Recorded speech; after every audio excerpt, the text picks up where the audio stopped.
नमस्कार, स्वागत है आप सभी का A1 उत्तर प्रदेश में और मैं हूं आपके साथ हर्षिता। आइए नजर डाल लेते हैं इस वक्त की हेडलाइंस पर।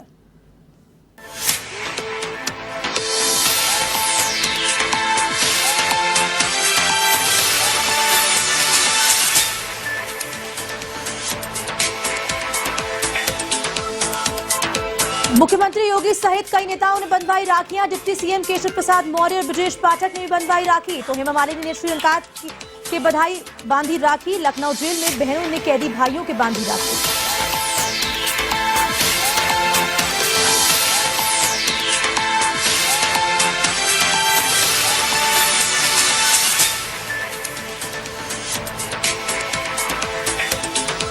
अट्ठाईस अगस्त को गिराया जाएगा सुपरटेक का ट्विन टावर, सुप्रीम कोर्ट ने दी इजाजत। शनिवार से लगेगा विस्फोटक, पहले 21 अगस्त ही ध्वस्त करने की तारीख।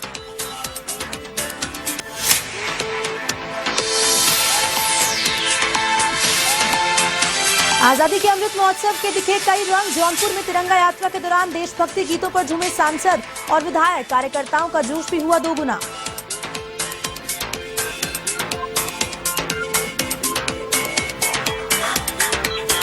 यूपी के बांदा में यमुना नदी से नाव पलटने से हादसा। घटना के 2 दिन बाद भी नाव सवार 32 लोगों को नहीं ढूंढ सका प्रशासन। 3 शव बरामद। राष्ट्रपति और सीएम योगी ने हादसे पर जताया शोक।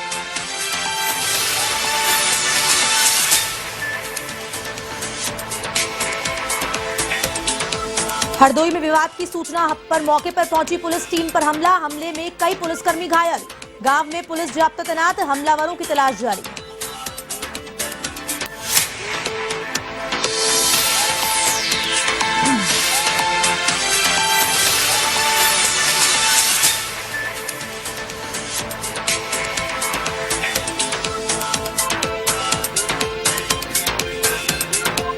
अब खबरें विस्तार से। नोएडा स्थित सुपरटेक के 40 मंजिला दोनों टावरों को ढहाने की कार्रवाई 28 अगस्त से शुरू होगी। सुप्रीम कोर्ट ने शुक्रवार को ट्विन टावरों को गिराने का समय 1 सप्ताह और बढ़ा दिया है।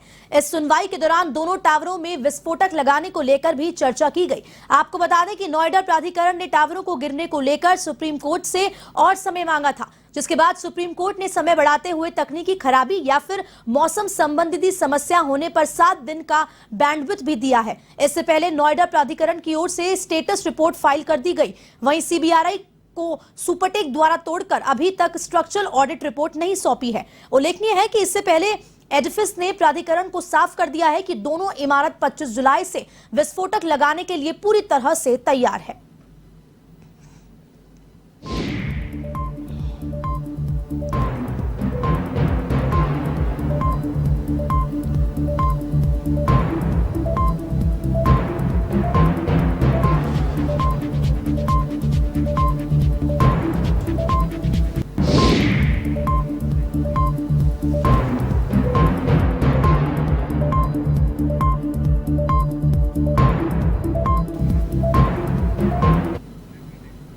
भाई बहन के अटूट प्रेम का त्योहार रक्षाबंधन शुक्रवार को भी मनाया गया। सीएम योगी आदित्यनाथ ने अपने आवास पर राखी बंधवाई। केशव प्रसाद मौर्य और डिप्टी सीएम ब्रजेश पाठक ने भी राखी बंधवाई और रक्षाबंधन की तस्वीरें पोस्ट की। वहीं मथुरा सांसद हेमा मालिनी ने पूर्व ऊर्जा मंत्री श्रीकांत शर्मा को राखी बांधी। लखनऊ जिला जेल के बाहर बंदियों को राखी बांधने के लिए पहुंची बहनों ने भी लंबी कतारें देखने को मिली।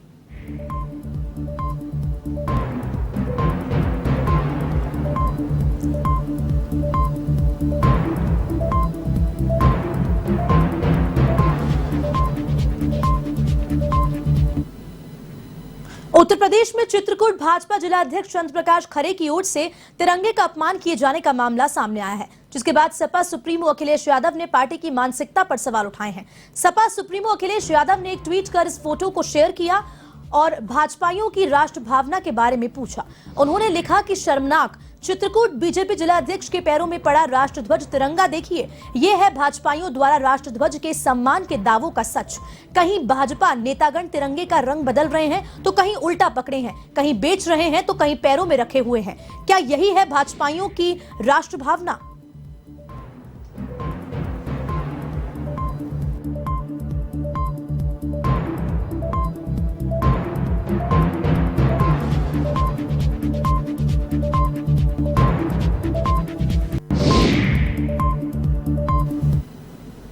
कन्नौज एसपी ने आमजन को एकता का मंत्र दिया। पब्लिक एड्रेस सिस्टम के जरिए एसपी की आवाज जिले के हर घर में गूंजी। थानों में शांति कमेटी के सदस्यों को बुलाकर एसपी का संदेश सुनाया गया। वायरलेस के जरिए सभी धार्मिक स्थलों के माइक और अन्य साधनों से एसपी का संदेश ठीक 12 बजे जिले के हर घर में सुनाई दिया। एसपी ने अपने संबोधन में त्योहार शांतिपूर्वक रहने पर सभी को धन्यवाद दिया और एकता बनाए रखने की अपील भी की।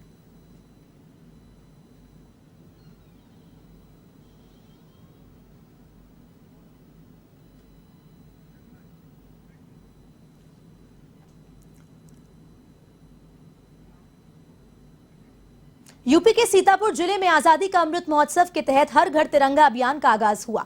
डीएम अनुज सिंह ने तिरंगा रैली को हरी झंडी दिखाकर रवाना किया और कहा कि अपने घर पर तिरंगा फहराएं। तो वहीं परियोजना निदेशक पीडी डूडा ने स्वनिधि योजना के तहत वित्त पोषित स्वयं सहायता समूह द्वारा बनाए झंडे, रिबन्स, ब्रेसलेट आदि के स्टॉल का फीता काटकर उद्घाटन किया। जिलाधिकारी ने गुब्बारे हवा में उड़ाकर एक सराहनीय कार्य करके लिए लोगों को प्रेरित किया और इसी दौरान एसडीएम राम भरत तिवारी, सुधीर गिरी, ईओ वैभव त्रिपाठी समेत अन्य लोग मौजूद रहे।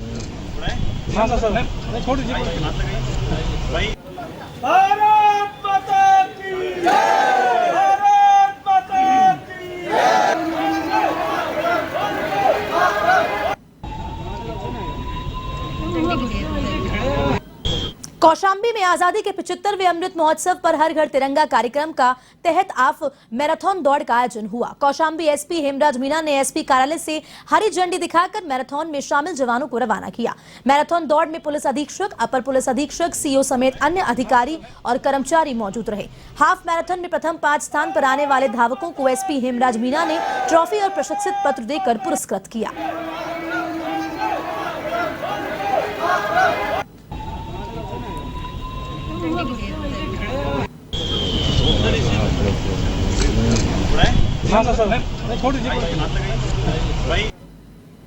संभल के कटरा मूसा स्थित मदरसा तुशर्रा परिसर में जमीयत उलेमा ए हिंद की बैठक आयोजित की गई, जिसमें समाज सुधार अभियान चलाने और हर घर तिरंगा लगाने पर चर्चा हुई। साथ ही साथ मदरसे में पढ़ने वाले बच्चों को जागरूक करने का भी संकल्प लिया गया।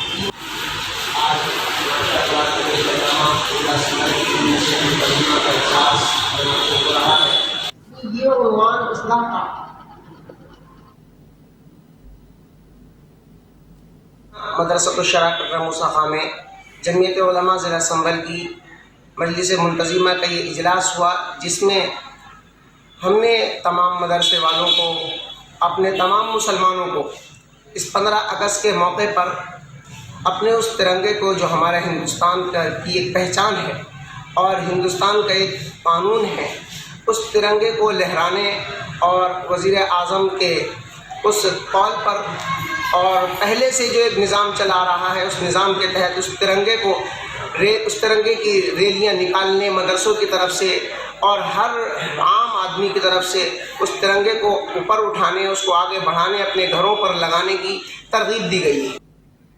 आजादी की 75वीं वर्षगांठ को आजादी का अमृत महोत्सव के रूप में मनाया जा रहा है। वहीं इससे जुड़ी अलग अलग तस्वीरें सामने आ रही हैं। कहीं इस दौरान हुए विवाद सामने आ रहे हैं, तो कहीं धूमधाम से तिरंगा यात्रा निकाली जा रही है। इन सबके बीच उत्तर प्रदेश के जौनपुर से बड़ी ही दिलचस्प तस्वीरें सामने आई हैं, जिसमें विधायक और राज्यसभा सांसद देशभक्ति गाने पर जमकर ठुमके लगाते नजर आ रहे हैं। आपको बता दें कि नगर में तिरंगा यात्रा निकाली गई थी, जिसमें बदलापुर सीट से भाजपा के विधायक देशभक्ति गीतों पर जमकर डांस किया और विधायक को नाचते देख राज्यसभा सांसद सीमा त्रिवेदी भी नाचने लगी। यात्रा में सांसद और विधायक को डांस करते देख कार्यकर्ताओं का उत्साह दोगुना हो गया।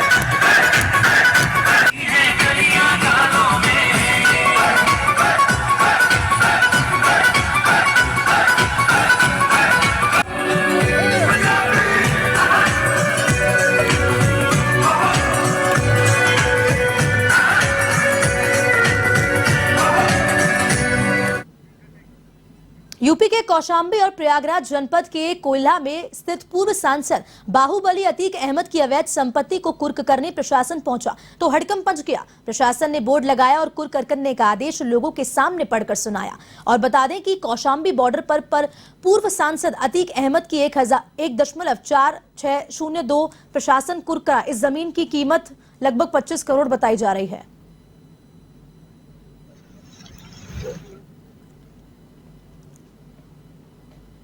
अपराध संख्या 200/2020 गैंगस्टर एक्ट की विवेचना थाना प्रभारी धूमन के द्वारा की जा रही थी।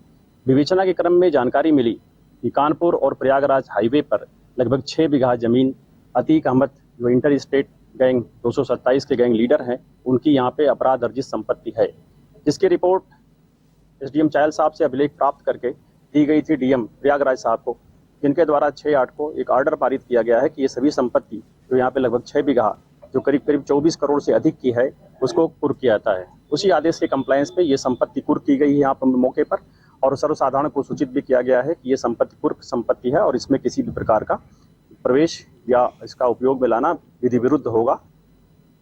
यूपी के बांदा में हुए नाव हादसे में 3 लोगों की मौत हो गई है। राहत और बचाव कार्य में जुटी एनडीआरएफ और एसडीआरएफ की टीम्स ने 13 लोगों को रेस्क्यू कर लिया है। अभी भी 1 दर्जन से अधिक लोगों की तलाश जारी है। रिपोर्ट्स की अगर माने तो नदी पार कर रही नाव में 33 लोग सवार थे। एनडीआरएफ टीम के साथ जिले के डीएम अनुराग पटेल, एएसपी लक्ष्मी निवास मिश्रा और एडीएम सुरभि भी रेस्क्यू ऑपरेशन में नदी में उतरे। वहीं सीएम योगी आदित्यनाथ ने मृतकों के परिवारों को मुआवजे का ऐलान किया है। यूपी सरकार मृतकों के परिजनों को 4 लाख रुपए की आर्थिक सहायता देगी।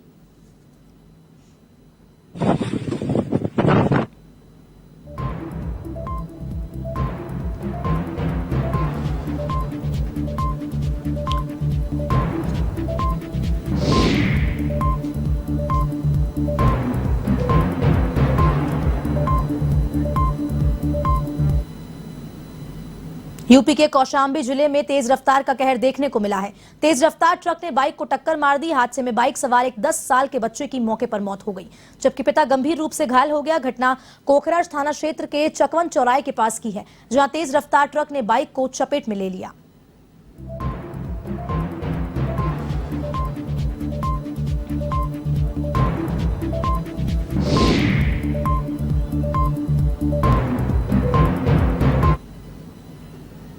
अब खबर यूपी के रायबरेली से है, जहां एसपी आलोक प्रियदर्शी के निर्देश पर अपराधियों के खिलाफ अभियान चलाया गया। एसओजी टीम और नगर कोतवाली पुलिस की संयुक्त टीम अनंत जंपतीय गाड़ी चोर गिरोह के 2 आरोपियों को गिरफ्तार किया और साथ ही साथ उनकी निशानदेही पर 5 4 पहिए वाहनों को बरामद किया गया। एसपी आलोक प्रियदर्शी ने कहा कि पुलिस टीम द्वारा अपराधियों के खिलाफ अच्छा कार्य करने पर बधाई दी और साथ ही साथ 25,000 का इनाम देने की घोषणा की।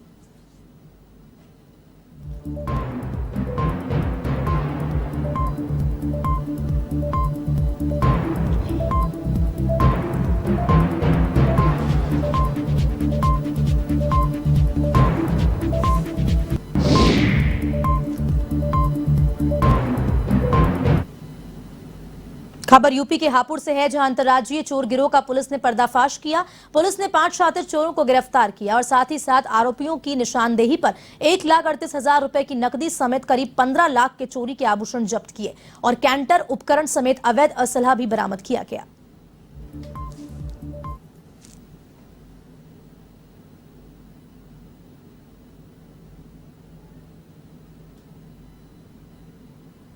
जो बाबूगढ़ पुलिस टीम के द्वारा एक जो चोर का गिरोह, संगठित गिरोह था, उसको गिरफ्तार किया गया है, जिसमें 5 अभियुक्त, जिनका नाम एक का ननुआ जो कि गाजियाबाद जनपद का रहने वाला है, दूसरा इसमें परवेज, अभिषेक उर्फ चावल और आरिफ जो कि हापुड़ जनपद के रहने वाले हैं। इन सबको गिरफ्तार किया गया है और इनके कब्जे से जो बरामद हुआ है चोरी का सामान, लगभग उसकी कीमत है 15 लाख, जिसमें ज्वेलरी भी शामिल है और 1,38,000 रुपये इसमें कैश मिला है। एक कैंटर इनसे बरामद हुआ है जिससे कि ये चोरी की घटनाएं करते थे और जो इससे गैस कटर और अन्य ऐसे उपकरण भी मिले हैं जिनको ये ताला तोड़ने में और शटर काटने में यूज़ करते थे।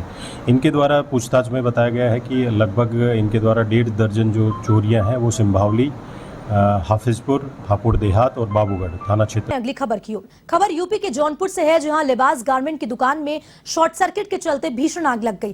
तेज आगजनी के चलते हर घर की छत व दीवारें फट गई। साथ ही सीढ़ी पर रखे कपड़े से आग की लपेटे दुकान समेत तीसरे मंजिल तक पहुंच गई। सूचना पर दमकल मौके पर पहुंची, जिन्होंने 4 घंटे की कड़ी मशक्कत के बाद आग पर काबू पाया।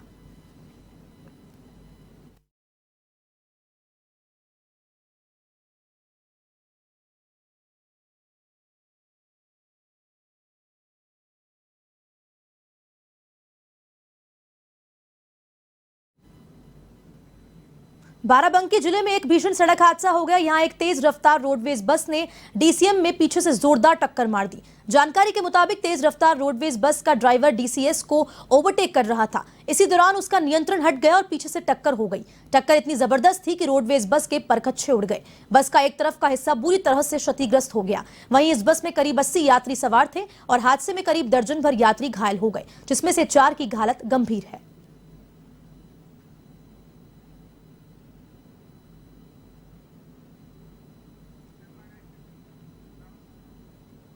यूपी के हरदोई में विवाद की सूचना के बाद मौके पर पहुंची पुलिस ने पर हमला करने का मामला सामने आया, जिसके बाद कई पुलिसकर्मी गंभीर रूप से घायल हो गए, जिन्हें जिला अस्पताल में भर्ती करवाया गया है। घटना अरवल थाना क्षेत्र के रामनगर मोर्चा गांव की है। फिलहाल मौके पर अतिरिक्त पुलिस जाब्ता तैनात किया गया है और पुलिस टीम पर हमला करने वाले आरोपियों की तलाश जारी है।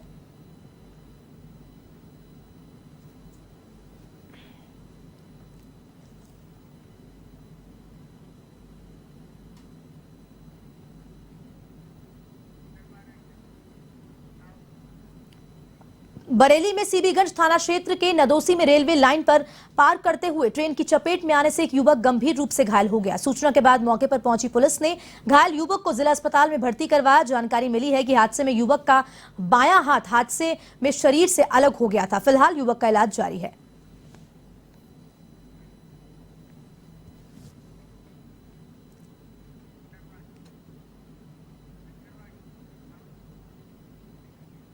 बदायूं के अलापुर थाना क्षेत्र में एक बार फिर रफ्तार के कहर ने एक व्यक्ति की जान ले ली। जानकारी के अनुसार तेज रफ्तार ट्रक ने बदायूं से आ रहे बाइक सवार को अपनी चपेट में ले लिया।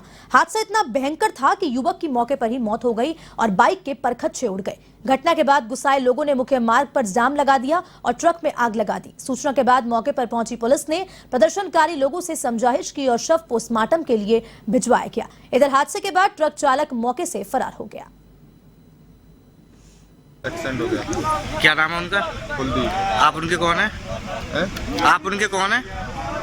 मेरा भाई है। अच्छा, आपके भाई कहाँ के रहने वाले हैं? ग्राम फरगोली। ग्राम फरगोली। कहाँ से आ रहे थे कुलदीप? बदायूं से। बदायूं से। किसी काम से गए हुए थे? हाँ, रागी पहुँचाने गए। अच्छा, ये एक्सीडेंट किस चीज़ से हुआ है? ट्रक से। ट्रक से। तो इसकी सूचना आपने थाने में दी? यहाँ थाने का फोर्स मौजूद है, तो इसमें आपने तहरीर दी है? तहरीर हाँ अभी लिख के दी है, थाने भेजा है। थाने भेजा है। कौन से ग्राम के रहने वाले हैं? जौनपुर के मुंगाराबाद शाहपुर की दुकान में शॉर्ट सर्किट से आग लग गई, जिसमें लाखों का सामान जलकर खाक हो गया। आग के तांडव से घर की छत और दीवारें फट गई। वहीं आग की इतनी भीषण थी कि आग की लपेट तीसरे मंजिल तक पहुंच गई। वहीं 4 घंटे की कड़ी मशक्कत के बाद आग पर काबू पाया गया।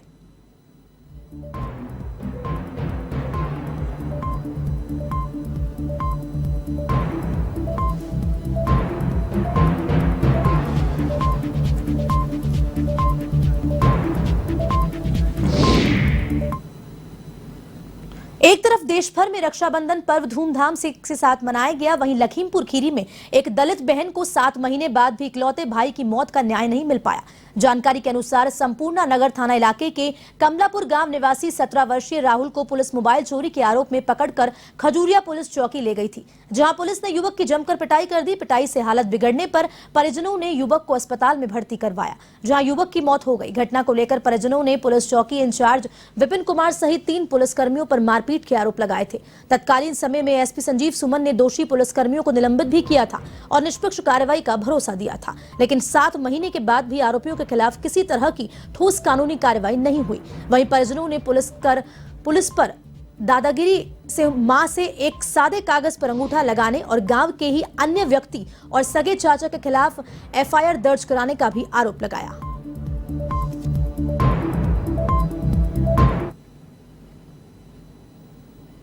एक 17 वर्षीय बच्चे की मृत्यु की बात आई।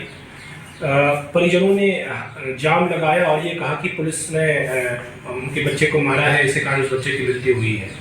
इसमें कुछ तथ्य ऐसे हैं जो मैं उजागर करना चाहता हूँ। इस मृतक के सगे चाचा ने इस पे मोबाइल चोरी का आरोप लगाया था 17 तारीख को। 19 तारीख को इसी शिकायती प्रार्थना पत्र पर दोनों पक्षों को, इसके चाचा और इस लड़के को बुलाया गया था चौकी पे। साथ में इसके परिजन भी आए थे, इस लड़के की मां भी आई थी, गांव का प्रधान भी आया था, 3-4 अन्य व्यक्ति थे। सभी लोगों के सामने 2-3 घंटे लोग चौकी में रहे हैं। सबके सामने पूछताछ हुई है। पूछताछ के बाद इनमें समझौता हो गया। इसका एक लिखित समझौतानामा पुलिस के पास प्राप्त है 19 तारीख को। क्योंकि वादी सर्वोपरि है, हम लोगों ने इस सभी पहलुओं पे जांच करने का मन बनाया है। उनसे पुनः इस मामले में जो उन्होंने पहले तहरीर दी थी चाचा उनके खिलाफ, उसके अलावा भी जो अन्य तहरीर वो देना चाहते हैं, उन्होंने एक लिखित शिकायत पत्र दे दिया, हमने उसे ले लिया है, उसे उसी मुकदमे में हम जोड़ दे रहे हैं और आगे की विचार कर रहे हैं। आगे जो भी तथ्य होंगे, जांच में जो भी चीज पाई जाएगी, अगर पुलिस वाले दोषी पाए जाते हैं तो उनके खिलाफ भी सख्त। प्रदेश में गर्मी और उमस ज्यादा नहीं सता रही है। 2 दिन से लगातार चल रही तेज हवाओं ने धूप निकलने के बाद भी लोगों को गर्मी उमस से राहत दिलाई है। शुक्रवार को भी आसमान में बादलों का डेरा रहा। 15 किमी प्रति घंटे की रफ्तार से हवाएं चली। कम दबाव का क्षेत्र मध्य भारत से शिफ्ट हो जाने से मानसून की सक्रियता कम हो गई है। मौसम विज्ञानी डॉक्टर SN सुनील पांडे के मुताबिक अधिकतम तापमान 34 डिग्री और न्यूनतम तापमान 26.6 से गिरकर 26.4 डिग्री सेल्सियस हो गया। लगातार हवा की गति इतनी ज्यादा रही कि औसत हवा की गति 16 किमी प्रति घंटा रिकॉर्ड की गई।